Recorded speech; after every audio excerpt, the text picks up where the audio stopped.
There are two ways that people can deal with poverty. Let me put it up this way for you, and then we'll have a little break. Two paradigms for poverty alleviation. Two ways that you can deal with it. The first is called welfare. Seen that word around, I'm sure. No strings attached. When you do welfare, the power is entirely in the hands of the giver, whether it's the government, whether it's the NGOs, whether it's the person who's giving away food or money or clothes or whatever. Welfare, top down. The second paradigm, the second way of dealing with poverty is called development. These two things are not the same. Welfare has no strings attached. The power is in the hands of the giver. In development, the power and the responsibility are in the hands of the person who is receiving the empowerment. They make the decisions for themselves. They decide. They are offered something, but they decide what to do with it. And we're going to be looking at these things in detail this week. Just one thing you've got to get right.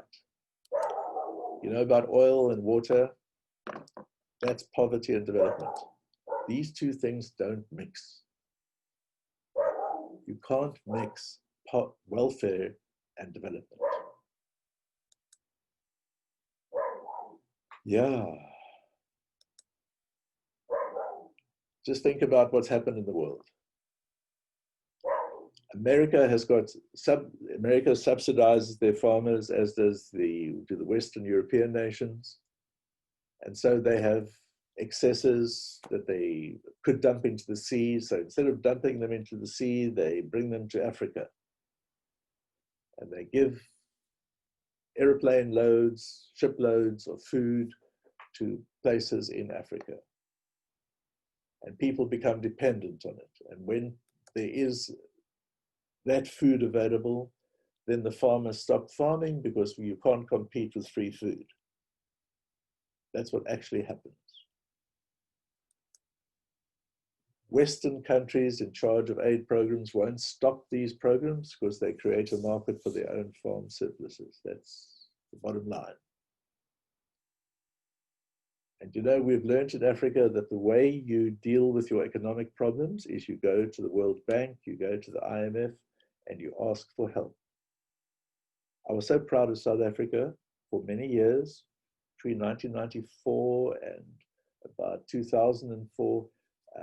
Trevor Manuel was the Minister of Finance, and we borrowed no money at all from the World Bank. We just spent that time paying off debt that had been inherited from the previous regime. We borrowed no extra money, and suddenly things changed.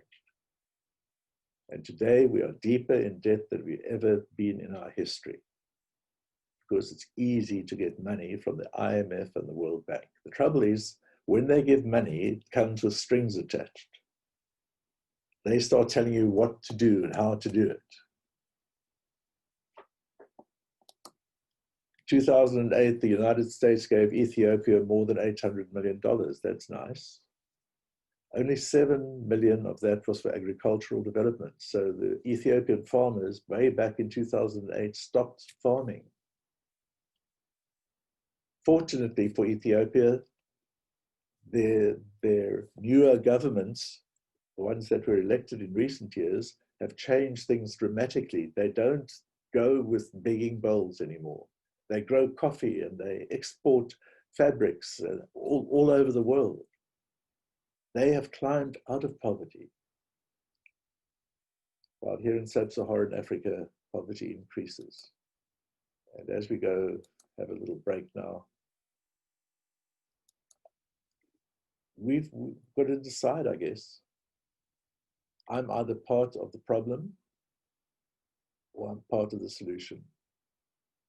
And I'm hoping that this week somehow there will be something that will make you say, okay, I've got some tools. Let me really be part of the solution. I don't just want to look at the problem without doing anything.